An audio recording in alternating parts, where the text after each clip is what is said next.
Here we are, together again in this all too familiar virtual space, embarking on an annual ritual, once again altered by COVID. Thank you for joining me tonight, and thanks to all of you, city staff, elected officials, and all Eugenians who showed up every day, often in new ways, to bring us to this moment. While we have been reassured by the partial return of what was once normal, this new spike in COVID compels us to recognize that in the new normal, nothing is the same as it was. Our perspectives, our lives, and our city have been transformed by the experiences of the past 2 years. Tonight, I want to talk to you about some of those transformations, what we've seen already, and what is to come. As mayor, I have a ringside seat to witness not only the struggles, but also the humanity, the effort, and the effectiveness of the work that happens every day. People in this community step up where and when they are needed. While most Eugenians don't join in policy discussions, they do keep this community functioning every day. They work in our schools, our nonprofits, our businesses, large and small, our hospitals and factories, and for our city, state, and county. They work at home, on job sites, and out of delivery vehicles. And their concerns about educating their children, finding opportunities to grow and prosper, and living in safety and with respect are at the center of the work we do in this city every day. These Eugenians who have shown up despite all of the challenges of the past 2 years are the backbone and the heart of this city. Thank you again to all of you for your perseverance and your many contributions. As we begin to round the corner of this second year of COVID, we can recognize the powerful lessons of this time. I was once given critical advice. Don't make a long-term decision based on a short-term crisis. Initially, we approached the pandemic as a short-term crisis, employing specific and necessary actions, masks, vaccines, and physical distancing. These actions have been effective. But now, 2 years in, what we see emerging from the pandemic experience is an altered trajectory across the board. This shift from a short-term crisis into a long-term transformation resonates through all of our responses. It is hard to appreciate the impact of incremental progress when you are down in the trenches, working your way one day at a time through enormous challenges. We don't see the transformation coming. As with our new Riverfront Park, that you will all be able to enjoy very soon, the transformation from a narrow fenced bike path to a graceful arching greenway along the river will be startling because most of us weren't looking and didn't see the progress along the way. Where and how are the incremental changes of the past year transforming our community? What does transformation mean on the local level? And how is that transformation reflected in our ongoing work to address homelessness, climate change, and equity? I want to talk with you tonight about what the city is doing about each of these public concerns as we move from what we see now to what we envision for the future. Homelessness. Homelessness remains a critical issue for our city. As big as this concern felt to us a few years ago, it is now even bigger. And it is definitely not a short-term crisis. The pandemic increased the numbers, visibility, and impact of people who are unsheltered. But more importantly, it exposed the long-term challenge.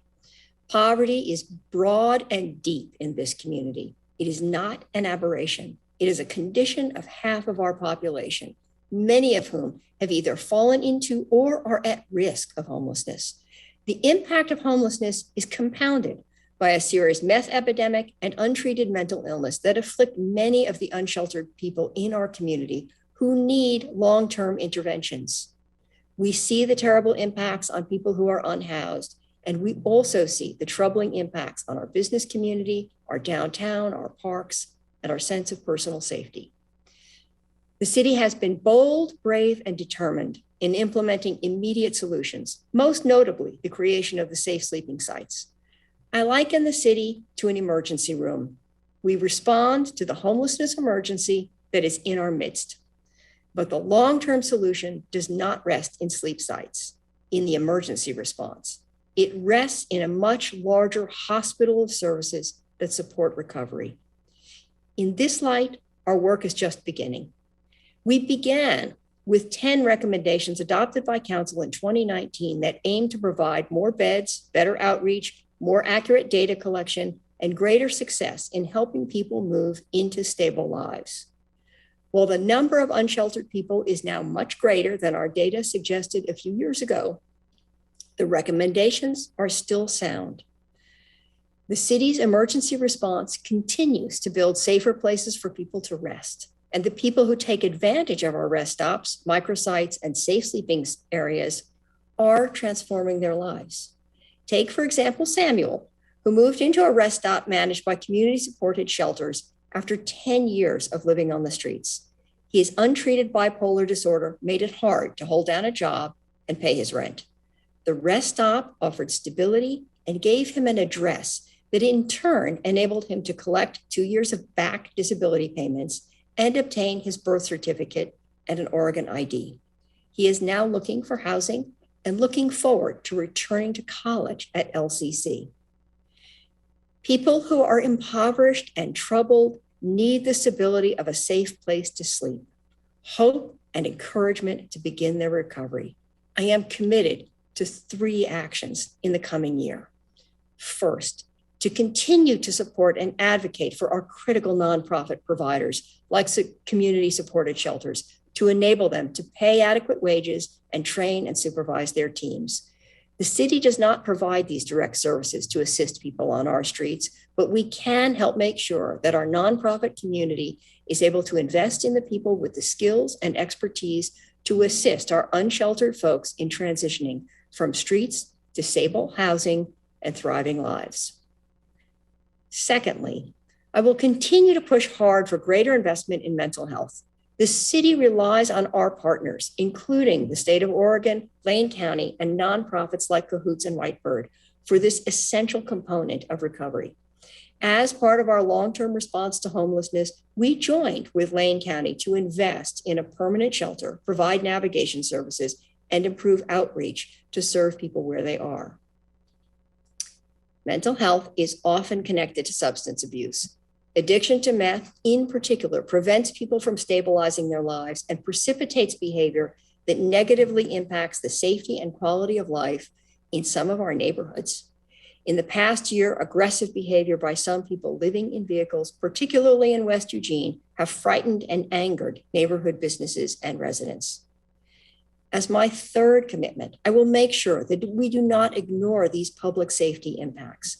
Counselors and members of the public demand accountability, both from the people who benefit from our services and from police. Council has invested in both pathways through our increasing commitment to shelter and housing and to public safety to enable police to respond in a timely way to calls for help. We are grateful for the business, faith, and neighborhood groups who shoulder the day-to-day impacts and provide the insight and willingness to create a more effective, safe, and humane response. I will make sure that our responses to homelessness include both compassion for the unhoused and respect for the impacts on all our community members. Second, climate. Climate change is happening before our eyes. The raging fires and unprecedented heat waves we saw this year are likely our new norm, not an exception. More and more of us understand that we urgently need to reduce emissions and adapt to a new reality. Again, we need to do more than address crises. We need to transform how we live and do business. The dual challenges of climate change and population growth present great opportunities to walk that talk. What are the ways that a local government like the City of Eugene can address climate change and have the greatest impact on slowing it down? Two of the key areas are housing, increasing both its density and energy efficiency, and energy policy, moving away from high impact to more sustainable sources. Where and how housing is constructed can reduce the climate impact of our growing population, and improving our housing stock will benefit the poorest among us who are the most severely impacted by climate change. We enter 2022 in the midst of several pivotal housing policy decisions. We are required by House Bill 2001 to allow more middle housing in the form of duplexes, triplexes, cottage clusters, and townhomes in our residential neighborhoods. Understandably, there is a lot of energy and tension around the proposed code changes and how existing neighborhoods might be affected. However, we cannot talk about climate change without talking about the housing forms we allow. We cannot talk about equity or address the housing shortage without increasing the quantity and diversity of the housing we have. The transformation has begun, and there are some wonderful examples. St. Vincent de Paul has completed housing for 53 households on River Road called Iris Place. This is affordable housing on a major corridor with access to buses. The units closest to the road have thicker walls and soundproof windows. They are quiet and filled with light. They're heated with efficient electricity and open to a central shared landscape and playground. They form a dense but attractive facade to River Road and complement the single-family lots farther back on the block. The city incentivized this housing. We provided the land, allocated federal home funds, and forgave system development charges to reduce the cost. This housing signals a change to River Road, a neighborhood that prides itself both for its rural quality and its willingness to reimagine itself to allow more housing and a safer pedestrian and biking environment. House Bill 2001 addresses the where of housing. Council also faces decisions about how housing is built to address climate change. Buildings are the second greatest users of fossil fuels and source of greenhouse gas emissions in the city. The Climate Action Plan 2.0, adopted by Council in 2021, includes 31 actions for addressing this impact. Energy policy is an area where the city can have a significant long-term impact on the climate crisis. Public discussion in 2021 circled around the negotiations with Northwest Natural. The City Council sought to tie our contractual agreement with the gas company for maintaining gas infrastructure to our policy goal of reducing fossil fuel use and emissions. Climate advocates criticized the negotiations as a waste of time. Proponents of natural gas worried that we would literally turn off the gas. Our intention is to find agreement where we can, but to push forward with essential transformation. The gas company's stated priority to decarbonize is significant, and we expect to see their progress in meeting those goals. My goal as mayor is to move as deliberately and quickly as we can toward electrification, but to do so realistically and fairly. It is a long-term transformation that arises from and builds on immediate actions. At the end of 2021, Council made two important decisions to explore code changes in 2022 that would require electrification of all new construction, and to develop a roadmap for decarbonizing existing buildings. We are fortunate that EWEB is our electric utility and that most of our local electricity comes from hydropower. While Council considers code changes, we recognize that certain industries, like our breweries, wineries, and coffee roasters, for example, depend on natural gas. Not every industry or commercial operation can make this shift. Capacity is also a concern. Increasing demand for electricity may result in increasing cost as EWEB navigates the energy market. In 2021, I convened a mayor's business advisory board to inform our thinking about the pressing issues in our community. These business leaders are already offering insights about the scope and impact of Council's decisions related to building energy uses and costs. The Climate Action Plan 2.0 sets our course and requires us to change business as usual. The city prepares the landscape for that transformation with investments in transportation, land use policies, and building codes. We promote community participation in waste prevention, energy efficiency, and alternatives to cars, but none of the changes will come easily. There's hope in the widespread calls for faster action. Policy changes get more traction when citizens make their voices heard. Americans also love technology. We are early and eager adopters. We're ready to transform our lives when new ideas make life more comfortable and safer. Here in Eugene, we have our own electric vehicle company and now see Arcimotos buzzing around all over town. National and state policies are both pushing us forward and supporting electrification. In 2021, I was appointed to the EPA's Local Government Advisory Council, expanding our voice in national policy discussions. My focus in that council is on air quality and climate change. I see it as an opportunity to explore ways in which our city can better address the pollution and climate impacts in our poorer neighborhoods. In particular, Bethel and Trainsong are disproportionately affected by poor air quality, and much of the housing is not adequately heated and cooled. As we consider future climate change actions, this and other parts of town could become a focus for more trees, more control over industrial pollutants, promotion of energy efficiency, conversion to electric, and weatherization.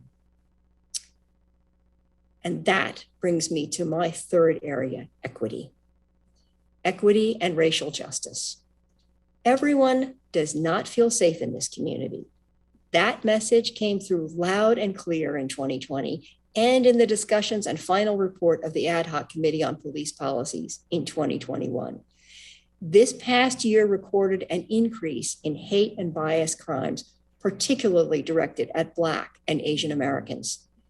These are troubling facts which must be addressed.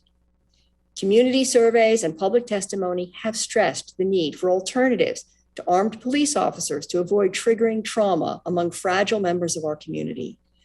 National recognition of cahoots reinforced the call for greater mental health awareness and expertise in our public safety teams. We are acting on those requests in budget appropriations this year by exploring alternative responses to police and committing to a greater number of unarmed community service officers. At the same time, the increase in hate crimes and crime in general calls on us to invest in a well-trained and well-supported police department. Police officers provide us with an essential and irreplaceable expertise and skill in responding to crime. We opened tonight with a land acknowledgement in recognition of the city's racist past. We aim to shift that trajectory. The equity panel formed as part of the Climate Action Plan informs the city about climate and our transportation, housing, and land use policies. Council has had the first of 2 meetings to discuss reparations, passed a resolution condemning anti-Asian speech and acts, and passed an ordinance banning the symbol of a noose as a crime of intimidation. I am working with the city manager and staff to transform our interactions with tribal leadership into a formal and respectful government-to-government relationship. 2021 was also the inaugural year for the Mayor's Youth Advisory Council, a diverse, high-energy, thoughtful group of high school students who are turning their attention to hate and bias, as well as mental health and homelessness. They will bring those insights to council.